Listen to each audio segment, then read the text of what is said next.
How's it going, guys? It's Taff again. Sorry to say. So, Crewe away. Who went? Who didn't go? If you went, you'd have seen a very good attacking county performance. If you didn't go, you'll see that we couldn't beat 10 men. Crewe are a much, much better team than they were last year, as we are, of course, as well, as a lot of teams are, unfortunately. It's not going to be an easy league to be a part of, but you've got to be confident with the performances we put in so far. We've only played 3 games, and we haven't been beaten yet. We could have quite easily lost at Stevenage last season, we would have. Southend last season would have pummeled us, but we beat them 2-0. And Crewe, we beat Crewe 2-1 last year, but we beat a poor Crewe team. They didn't have a great team. Now they have some really, really good players playing for them. And even against 10 men, they were really tough to play against. But we played some sublime football. And we even come away thinking that a few of the players who were part of that play had an off day. So for me, there's room for improvement. So Dolan sprays the ball across the place brilliantly. His passing ability is out of this world, honestly. He's on a League One Championship level for passing. Noble, so strong on the ball, good at control, good at introducing players into the play. Butler gets forward really well, although his defensive work let him down. If his defensive work was better, we wouldn't have conceded our goal. But with him getting forward, our goal came from his side. So there we go.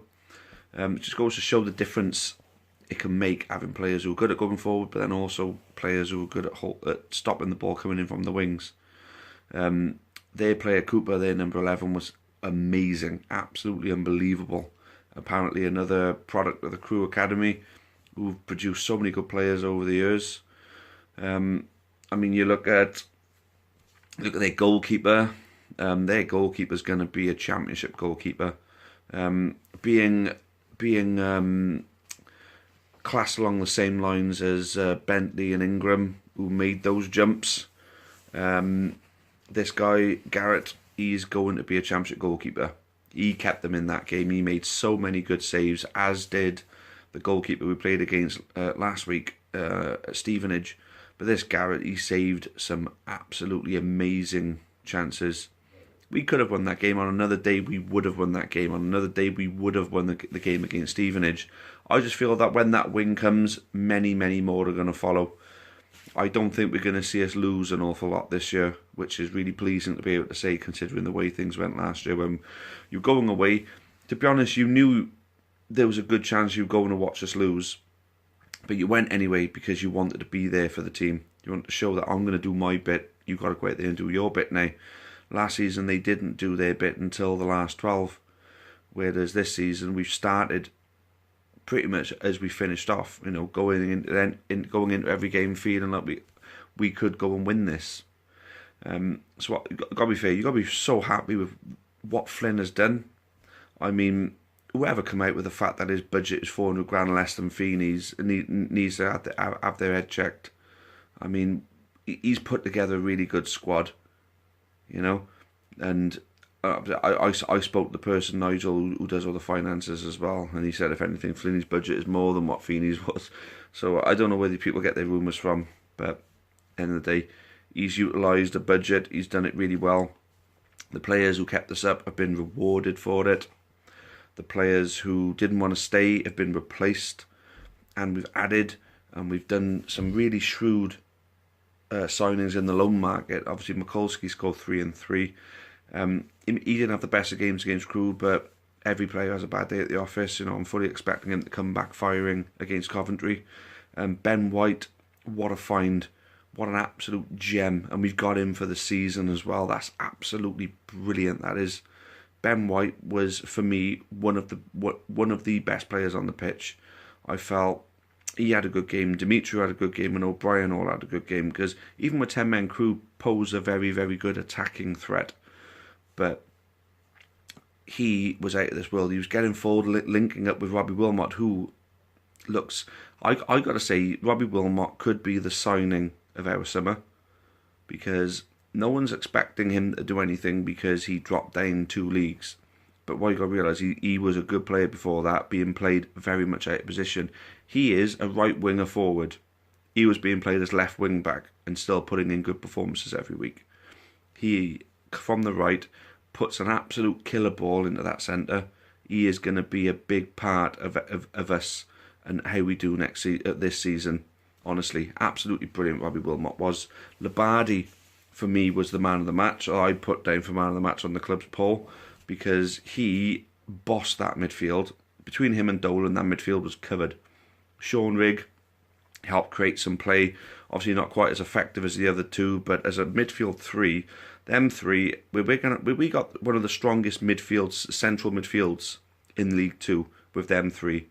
Honestly, I mean, we looked like they created so much play and so many chances. They spread the ball out to the wings. They got the ball through in the centre. No, honestly, absolutely out of this world they were as a midfield three. The defence was brilliant, and Butler, like I said, went forward well, but kept getting caught out by Cooper all the time. But he started dealing with him towards the end, and Labardi was getting in and stopping him as well. And Labardi was going in, sticking his foot in and taking it away from him every time. It just goes to show you can defend against these people when you time your tackling right. The problem with Butler, he's going in for it, and then a lot of people say close him down, close him down. Right, you close someone down too quickly. If you just run up to them to close them up, they skip either side of you. The closer you get to them, the easier it is for them to sidestep you. If you are a yard or a yard and a half away from them, and you're forcing them to play the ball, it's down to their passing ability then. Because if you allow them to run past you, when they can dribble well, right, and you get too close, they will run past you. And imagine now, from the edge of the pitch or in the box, where do you think they're going to find a more devastating pass? And that's how they got their goal in the end. Stand them off on the wings and make them play the ball at the centre. We've got three big guys in there to head that ball away, and a goalkeeper, a big tall goalkeeper who can pluck it out of the sky. As long as our central defenders are positioning themselves correctly, they can put a good cross in, we should be able to deal with it. But then, I'm not saying to let them cross it in. Obviously, stand off and block them. Anticipate when they're putting in and block them. Anyway, I'm not the manager. It's up to Flinney to do this sort of thing anyway, so there we go. But I can say, playing against 10 men, yeah, when you're 1-0 down, when you're 1-0 up and they're down to 10 men, you expect to go on and win that game. They caught us. They caught us fresh, and they didn't really create an awful lot then after that. Oh yeah, they got forward, they made themselves some decent chances, but they never really looked like they were the team that were going to go on to win the game. But it was one of those games where we could have, as Dimitri said, we could have won it 4-1 or we could have lost it 4-1, because those chances they could have converted. So there we go. Crewe away, we're still unbeaten, 2 points in the league. We're actually a point worse off than we were last year at this point, but like I say, it's the 10 game. It's the 10 game rule. After 10 games, you're pretty much seeing where your season's going to go. So let's wait and see. But hey, Katie, we never do things the easy way, do we? So yeah, thanks again for watching this. It was an absolute pleasure to have Matteo and Vittoria from Florence come over to see us. It was nice to meet them. Their first county game. Matteo obviously saw us when we got promoted at Wembley. He wasn't at Wembley, obviously seeing it on Italian TV, and he ended up playing as us on, because he saw us, he wanted to play as us on FIFA, and then he became a Newport County supporter. He came over to watch his first game and come up to Crewe to come and watch it. So fair play to him and his missus. It was really a pleasure to meet them both. And the other thing as well, Kev Ward saved a guy apparently today. Kevin Ward Media, give these guys some love, honestly. Kevin Ward is great, an absolute brilliant person to have in this city. Ex-editor of the Argus, and the news he puts out and the sort of schemes that he runs, like the Port Hour, is absolutely brilliant. And some poor guy fell in the Usk this morning. Kevin made the call and they came out and rescued him, and actually got a call from the guy's dad thanking him for doing to be honest, what anyone would do. But fair play, Kev. Obviously, you made people aware of it as well. So great awareness across the city and everything as well. Kev puts out some great stuff, so let's show this guy some love. Are you keeping up with the Football Manager experiment that we're doing at the moment? Putting the big six into the Vanarama to see how they progress. See if they keep their reputation for long enough and their money for long enough to get back into the Premier League and get back to the top of it. We're progressing quite well so far.